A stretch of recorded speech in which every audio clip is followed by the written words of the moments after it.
प्रेक्षक हो नमस्कार, मी गोपाळ कुलकर्णी.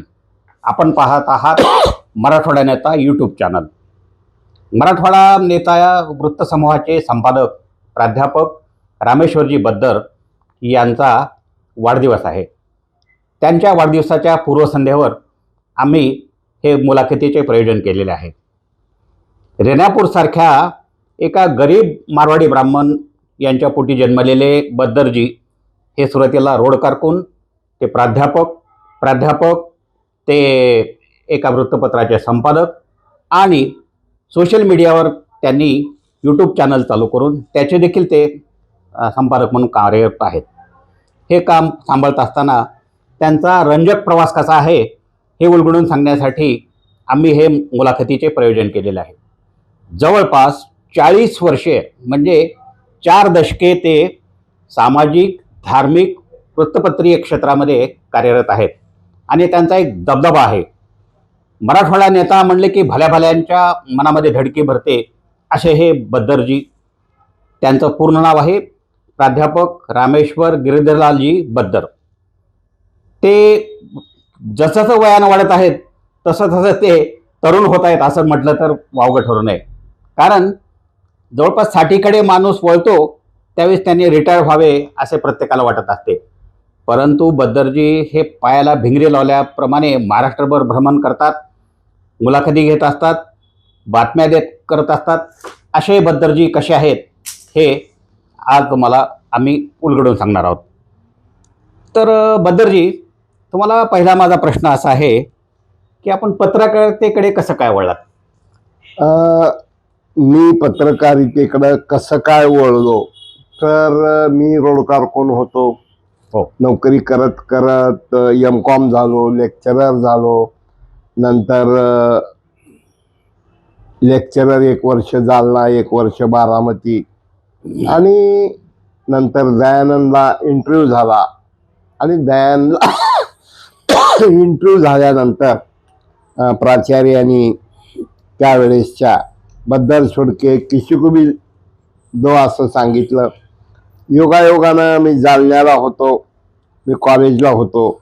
मला वादविवाद स्पर्धा, वक्तृत्व स्पर्धा, नाटक, कवी संमेलन या सगळ्या सांस्कृतिक कल्चरल ॲक्टिव्हिटीमध्ये सहभागी व्हायचं.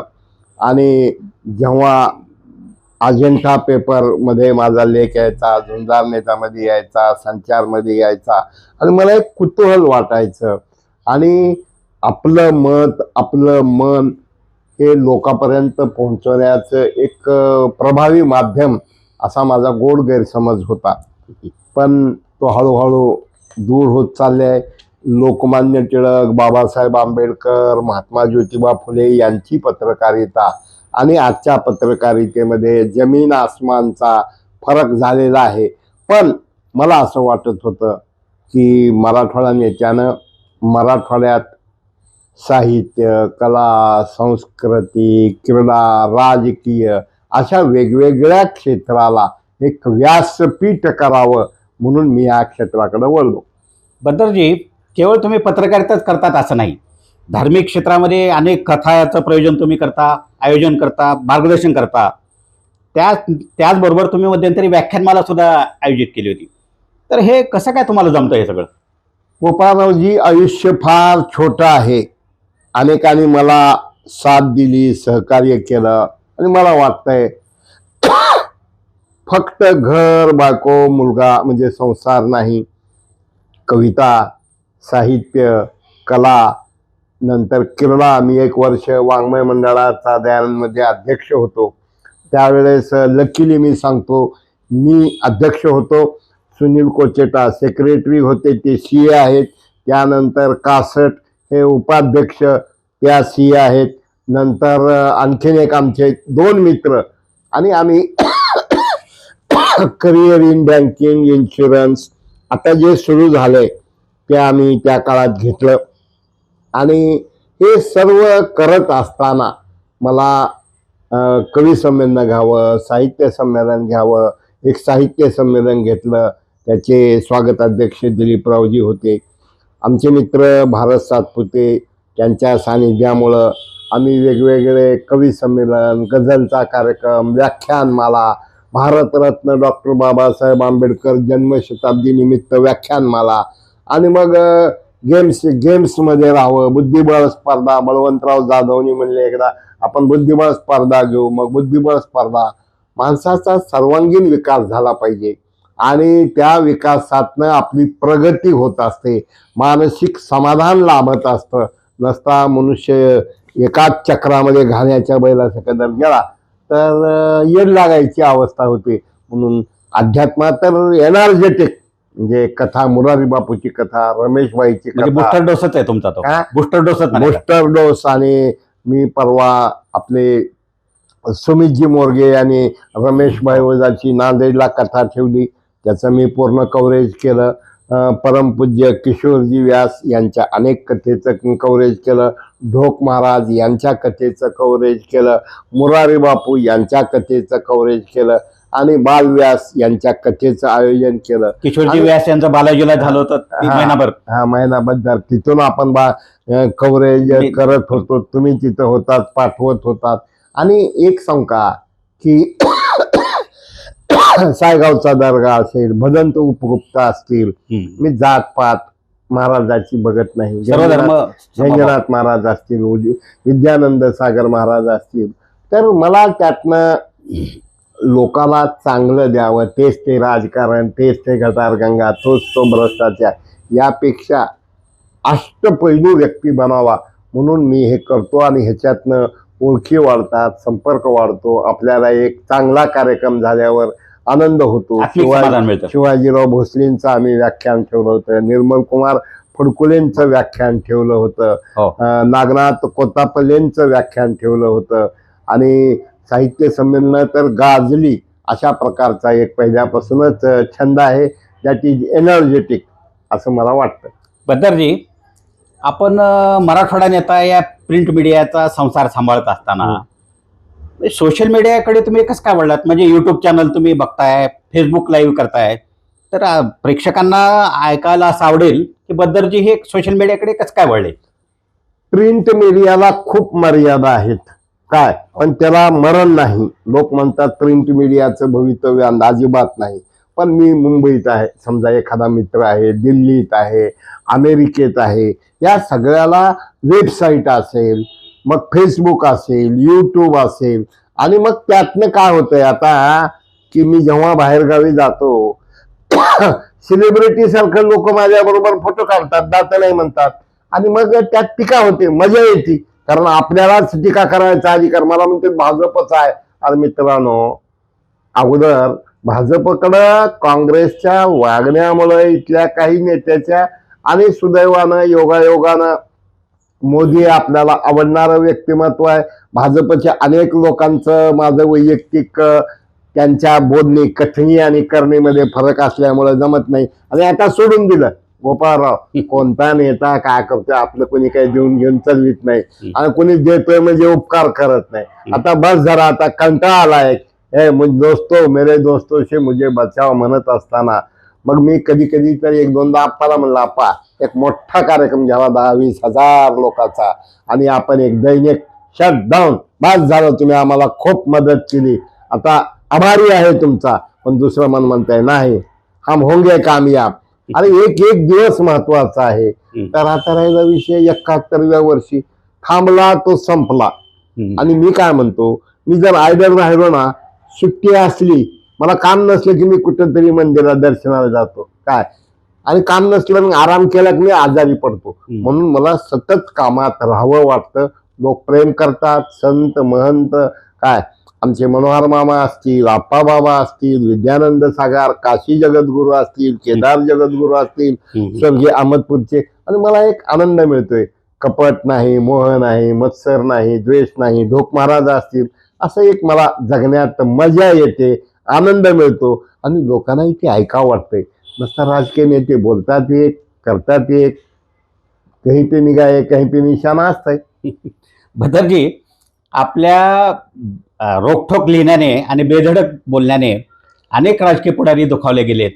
तर या संदर्भात माझा एक शेर आहे राहत इंदोरीचा. बनके एक हादसा बाजार में आ जाएगा, जो नहीं होगा वो अखबार में आ जाएगा, हम्म, जो नहीं वो अखबार में आ जाएगा, चोर उचक्के की करो कद्र की, मालूम नहीं कौन कब सी सरकार में आ जाएगा. बरोबर आहे, बरोबर आहे. तुम्ही ह्याच्यावर आणीबाणीच्या काळात एक पुस्तक निघालं होतं. हो. त्या पुस्तकातली एक कविता होती. ते पुस्तक म्हणजे आउट ऑफ प्रिंट होतं. इधर भी गधे हैं उधर भी गधे हैं, माईक पे चीखे वो असली गधे हैं. त्यामुळं आपल्याकडे एवढी लोकशाही आहे, कोण कधी कुणाला काय म्हणेल काही सांगता येत नाही. आणि गोपाळराव, आपण जास्त जर विचार केला तर आपल्याला येड लागल, जगू देणार नाही. त्या गाढवाच्या बाप लेकाच्या गोष्टीसारखी अवस्था आहे. गाढवावर बसून बी चाललं तरी नाव ठेवतात, पायी बी चाललं तरी नाव ठेवतात. त्यामुळं आपल्याला सत्सद आपलं अंतर्मन काय म्हणतंय, आपला अनुभव काय म्हणतोय, यावरून जगायचं असतं. आणि तसं मी जगतोय. आणि पूर्वीचे राज्यकर्ते असतील किंवा पुढारी असतील, मंत्री असतील, आमदार असतील, खासदार असतील, यांच्या साधन सुचितेवर, वागण्यावर एक वेगळा हे होता. आणि आजकाल सगळं चित्र बदललेलं आहे. तर या संदर्भामध्ये अजून एक शेअर तुम्हाला पेश करतो मी. नेता की बातों में सच्चाई का अभाव होता है, नेता की बातों में सच्चाई का अभाव होता है, झूठ बोलना तो इनका स्वभाव होता है. हा, तर हे तुम्ही ज्यावेळेस त्यांचे स्पष्टपणे त्यांना बोलता त्यावेळेस ते तुम्हाला काय वाटतं का त्याच्याबद्दल? बघा, बाबुरावजी आडसकर असतील, काय पंडितराव दौंड असतील, की नेते कसे होते, काय चाललंय काय नाही, फॅमिली रिलेशन असल्यासारखं. नेता हा फॅमिली. आता काय झालेला आहे, एखाद्याच्या नेत्याच्या घरी जायचं म्हणलं तर आपल्याला थर्मास घेऊन जावं लागतंय. त्यात चहा घेतला का नाही, घेता का, आपण कुठल्या पक्षात आहात, कारण नेते नेमके नाही म्हणणार. आणि चूक कुणाची हो, एक एक नगरसेवकाला 1-1 कोट रुपये जर खर्च येणार असेल, 1 कोटचं एफडी केलं तर त्याला महिन्याला किती मिळणार आहे बँकेत. पण राजकारणाची नीतिमत्ता कंड जो म्हणतात ना, ती लोकांना करमत नाही. काय बी करायचं आमदार व्हायचं, काय बी करायचं नगरसेवक व्हायचं, काय बी करायचं पद घ्यायचं. मग काही लोकांना कब्जे करायला, काही लोकांना इलिगल काम परवानग्या घ्यायला, काही लोकांना लेटर पॅड वापरायला असतात. काळ बदलत चाललाय. कालचा काळ आजचा काळ हा खूप फरक आहे. आपण अपेक्षा करणं चुकीचं आहे. आपणही बदलत राहायचं. पण बदलत असताना आपल्या मनाला आपल्याला आनंद मिळतो एवढंच बदलावं.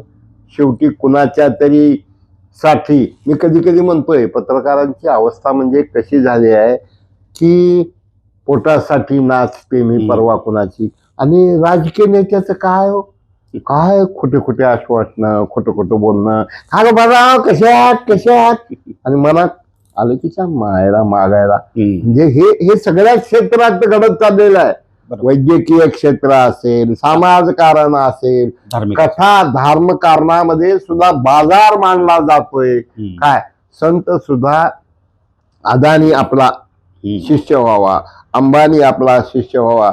आणि मी सांगतो तुम्हाला की ते काय आपले मोठे मोठे रविशंकर जे असतील, रमेश भाई ओझा असतील, परवा ते आपले पुण्याला माझी भेट झालेले एक मोठे संत यंग, काय मला एक समाधान मिळते आणि मला नाद आहे. एकदा कुकडे काका संघाच्या जोशीला म्हणाले होते, ते फोटो कशासाठी काढतात, म्हणजे ह्यांना छंद आहे, यांना अंक द्यायचा, फोटो काढायचा आणि पेपरला छापायचा, बस मैं मेरे इसमें जीता हूँ. बऱ्याच वेळा लोक म्हणते तुमचाच फोटो असतंय मग काय तुमचे छापू का. हा, अरे बाबानो, तुम्ही काय अपेक्षा. अहो काही लोक तर फक्त बातम्या काढणे, कटिंग करणे, कार्यालयात जाणे हे बी उद्योग करणारे आहेत. म्हणजे पत्रकारांनी भीक मागायची आणि मात्र तिकडं गवाळ हाणत फिरायचं, असंही समाजामध्ये चाललेलं आहे. बद्दरजी, आपण जवळपास 4 दशकापासून सामाजिक, धार्मिक आणि वृत्तपत्रिक क्षेत्रामध्ये कार्यरत आहात. तुमचा एक वेगळा दबदबा आहे.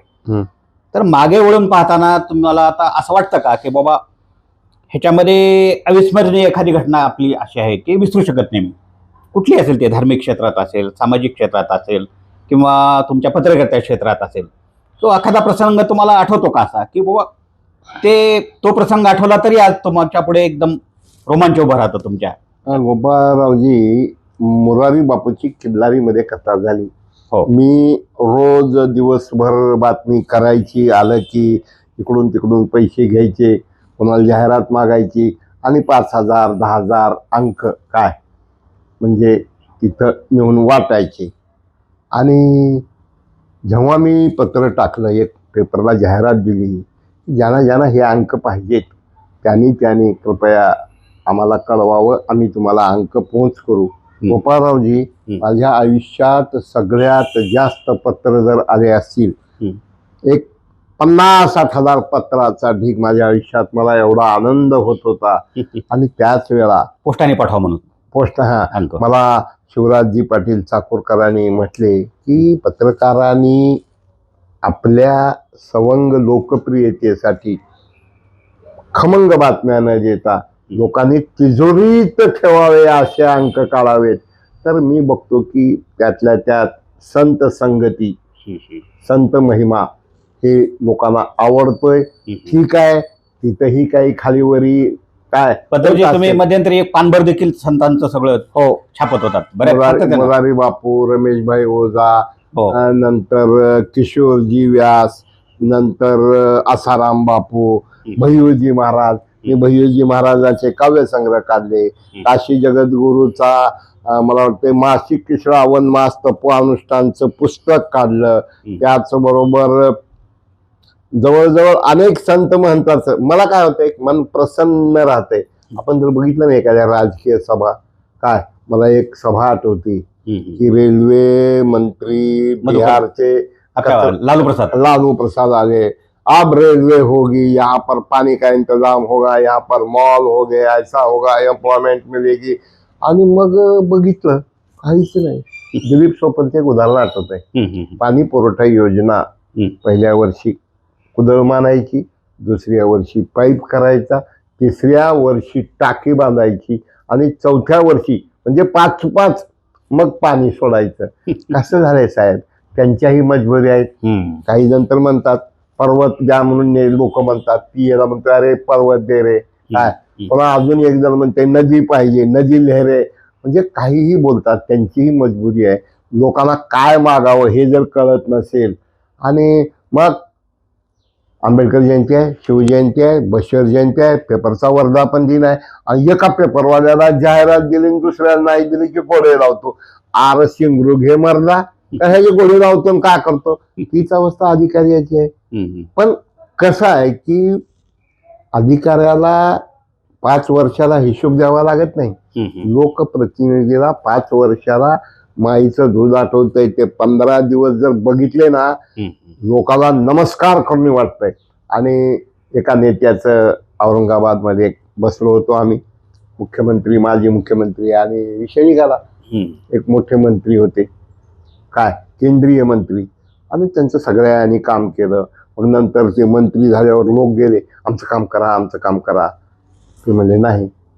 ते म्हणजे आम्ही एवढं तुमचं जीवापाड प्रेम करून काम केलं आणि तुम्ही आमच्या कागद काम करणं गेलात कसं.